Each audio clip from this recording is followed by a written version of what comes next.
60-years-old mystery woman and Sheikh Hamdan. English poetry. The palace sleeps under guarded moons. Silk curtains whisper about forbidden wounds.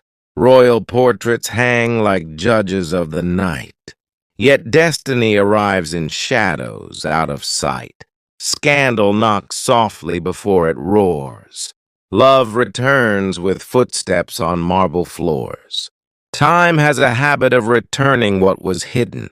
No secret stays buried when hearts stay unbidden.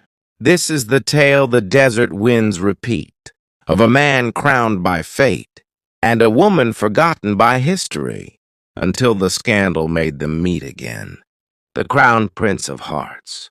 He was a prince carved from poetry, breathing falcons and freedom, a rider of dunes, a soul born with reins in his hands, and the burden of expectation on his shoulders. Sheikh Hamdan, a name stitched in gold, yet written in loneliness on the inside. He learned from childhood that a prince must smile, even if his heart bleeds behind the teeth, that the world loves appearances, more than honesty, more than humanity. Every camera demanded his perfection. Every eye demanded his grace. Every voice whispered one thing: you belong to us, not yourself. He mastered the art of silence, the art of breathing under pressure, the art of loving without permission. Yet in his youth, he tasted a forbidden moment where love made him feel like a man, not a royal. The woman who destiny held from him for 60 long years, the girl who came from nowhere. She entered the palace once, like a rumor that wore silk. She claimed to be a poet, a storyteller of the desert winds, her eyes like hidden galaxies, her voice a melody that made even guards forget their orders. No one knew where she came from, not even Hamdan, who only knew one thing. She arrived carrying a secret and left carrying his heart. The world called her a mystery. Hamdan called her love. She was older than him, not by years, but by sorrow. She had lived wars inside her chest. She had survived promises that turned into gravestones. She told him, real love is the courage to stay, even when the world commands you to leave. He believed her, truly, fiercely, dangerously.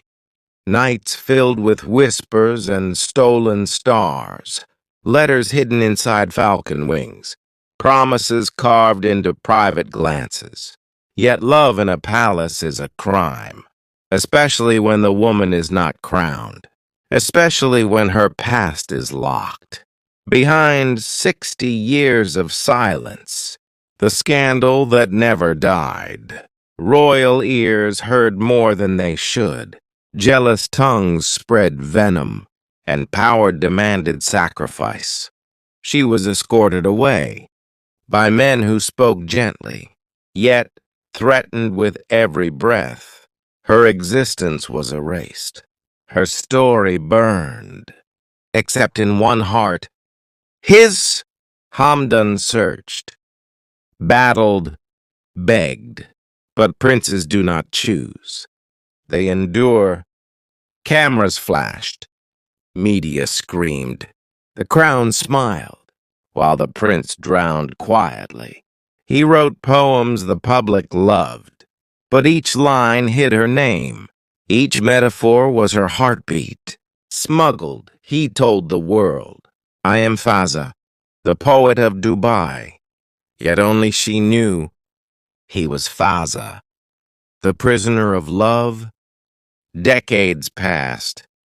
History forgot her return shocked the kingdom. She walked into the palace reception, not invited, not welcomed, yet unstoppable. Security froze. Officials panicked. Rumors ignited like wildfire through every golden hallway.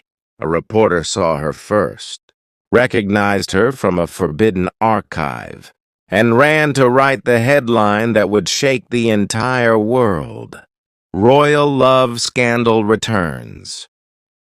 Mystery woman claims to be Sheikh Hamdan's first love. Phones exploded with notifications. Screens everywhere flashed her name. Voices shouted, "How dare she? Who is she? Why now?" The palace tried to deny, to silence, to push her away again. Yet she refused to vanish like a ghost. She demanded only one thing. "Let me see him. Let me talk to the man whose heart I once held and still hold inside mine." Her hands trembled, not from weakness, from memories that refused to die. The prince who never forgot. Hamdan heard her name whispered. His breath shattered. His hands paused mid-poem. The world blurred. He walked out, not as a prince, as the boy who once loved without fear. 60 years, yet his heart recognized her in one glance. Her hair had silver strands, but her eyes, still galaxies, still danger, still home. He stood before her, not knowing whether to cry or thank fate or scream at time for robbing them of everything. She smiled, soft, brave, ageless in her emotion. "Did you think I died?" she asked.